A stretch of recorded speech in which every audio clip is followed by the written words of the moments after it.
여러분 평안하십니까? 오늘도 말씀과 함께 주님의 은혜 가운데 거하시기 바랍니다.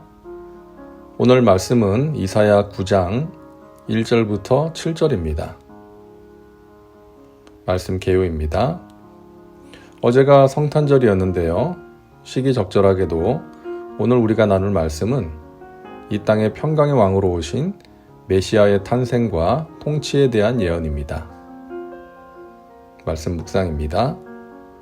이사야 9장은 이렇게 시작합니다. 전에 고통받던 자들에게는 흑암이 없으리로다. 옛적에는 야훼께서 스불론 땅과 납달리 땅이 멸시를 당하게 하셨더니 후에는 해변길과 요단 저쪽 이방의 갈릴리를 영화롭게 하셨느니라. 스불론 땅과 납달리 땅은 이스라엘이 가나안에 들어가서 정복 전쟁을 할 때에 좀처럼 정복되지 않던 지역이었습니다. 이 지역은 다윗과 솔로몬 시대에 이르러서야 온전히 이스라엘의 통치 가운데 들어오게 되었죠. 그랬다가 솔로몬 이후 이스라엘이 남북으로 나뉘면서 북왕국 이스라엘의 통치 아래에 들어갔다가 아수르의 디글랏 빌레셀이 아람과 북이스라엘을 침공하면서 이 지역이 아수르 제국에 편입되게 되었습니다. 열왕기하 15장에 나오는 내용입니다. 이 지역은 예수님 당시에 사마리아에 해당되는 지역인데요. 아수르는 이 지역에 살고 있던 사람들을 아수르로 끌고 갔고 아수르 사람들을 이 지역으로 이주시켜서 살게 했습니다. 그러다 보니까 이 지역의 사람들은 아수르 사람들과 섞여서 하나님의 선민이라는 민족적 정체성을 잃어버리게 되었던 것이죠. 그래서 신약시대에 유대인들이 사마리아 사람들을 심하게 차별하게 되었던 것입니다. 그러니까 생각해 보세요. 그곳에 사는 사람들이 얼마나 많은 고통과 서러움 가운데 살았겠습니까? 오늘 본문 말씀은 아수르의 침공으로 조만간 무너지게 될 북이스라엘과 고통당할 남유다를 바라보며 하나님께서 이사야를 통해 새로운 희망을 노래하고 있습니다. 하나님의 때가 되면 오랫동안 멸시를 당하고 어둠과 고통 가운데 있던 그 땅을 다시 영광스럽게 하신다는 것입니다. 2절입니다. 흑암에 행하던 백성이 큰 빛을 보고 사망의 그늘진 땅에 거주하던 자에게 빛이 비치도다. 하나님의 때가 되면 흑암에 행하던 백성들이 큰 빛을 보게 될 것입니다. 이들이 흑암 가운데 있게 된 것은 그들의 죄악으로 인해 하나님이 얼굴을 가리셨기 때문이죠. 여러 번 말씀하셨음에도 불구하고 하나님을 거역하고 하나님의 말씀을 따르지 않은 결과로 그들이 흑암 가운데 고통을 당하게 되었던 것입니다. 그러나 하나님께서는 그들을 잊지 않으시고 어둠 가운데 있는 그들에게 빛을 비추신다는 것입니다. 3절입니다. 주께서 이 나라를 창성하게 하시며 그 즐거움을 더하게 하셨으므로 추수하는 즐거움과 탈취물을 나눌 때의 즐거움같이 그들이 주 앞에서 즐거워하오니.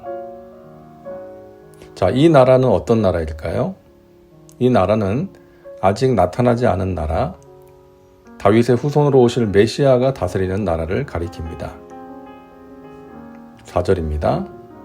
이는 그들이 무겁게 맨 멍에와 그들의 어깨의 채찍과 그 압제자의 막대기를 주께서 꺾으시되 미디안의 날과 같이 하셨음이니이다. 무겁게 맨 멍에와 어깨의 채찍, 압제자의 막대기는 애굽의 고된 종살이를 연상시킵니다. 애굽의 압제와 노역 가운데 있던 이스라엘 백성들을 하나님께서 구원하시고 자유케 하신 것처럼 또 미디안의 대군을 기드온의 300용사를 통해 물리치신 것처럼 하나님께서 당신의 백성들을 구원하신다는 것입니다. 이 두 사건은 백성들의 힘과 지혜로 이룬 일이 아니었죠. 전적인 하나님의 은혜였고 하나님의 행하신 일이었습니다. 그와 같이 장차 오실 메시아가 흑암 가운데 있는 백성들이 맨 무거운 멍에를 벗겨주시고 생명과 빛을 주실 것을 예고하는 말씀입니다. 자, 장차 오실 메시아, 우리 예수님에 대한 유명한 말씀이죠. 6절입니다. 이는 한 아기가 우리에게 낳았고 한 아들을 우리에게 주신 바 되었는데 그의 어깨에는 정사를 메었고 그의 이름은 기묘자라 모사라 전능하신 하나님이라 영존하시는 아버지라 평강의 왕이라 할 것임이라. 어깨에는 정사를 메었다. 이 말은 통치의 권위를 가지셨다는 의미입니다. 우리 주님은 이 세상과 우리 각 사람의 인생을 다스리시는 분이십니다. 그리고 그분의 이름이 4가지로 소개되는데요. 첫째는 기묘자요 모사입니다. 기묘한 모사라고도 할 수 있죠. 영어로는 원더풀 카운셀러, 아름다운 탁월한 상담자입니다. 신묘막측한 전략가라는 의미도 있습니다. 주님은 신묘막측하게 우리를 도와주시고 인도하십니다. 둘째로 전능하신 하나님입니다. 예수님은 죽은 자를 살리시고 없는 것을 있는 것으로 부르시는 전능하신 하나님의 아들입니다. 셋째, 영존하시는 아버지입니다. 영원히 존재하는, 어제도 계셨고 지금도 계시며 장차 영원토록 존재하시는 우리의 아버지이십니다. 넷째, 평화의 왕이십니다. 평화가 없는 이 세상에 진정한 평화, 샬롬을 가져올 분이십니다. 이 땅에 오신 예수님이 그런 분이십니다.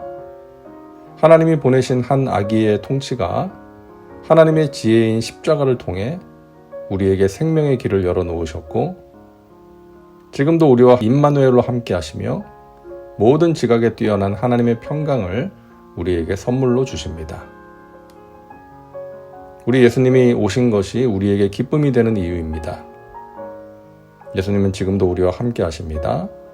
기묘한 모사로, 전능하신 하나님으로, 영존하시는 아버지로, 평화의 왕으로 함께 하십니다. 예수님의 은혜를 누리고 나누며 살아가는 하나님의 백성들 되시기를 바랍니다. 이제 기도합니다. 사랑과 은혜가 풍성하신 하나님, 오늘도 말씀과 함께 살게 하시니 감사합니다. 이 땅에 오신 예수님을 찬양합니다. 기묘한 모사요, 전능하신 하나님이요, 영존하시는 아버지요, 평화의 왕이신 예수님께서 지금도 우리와 함께 하심을 믿습니다.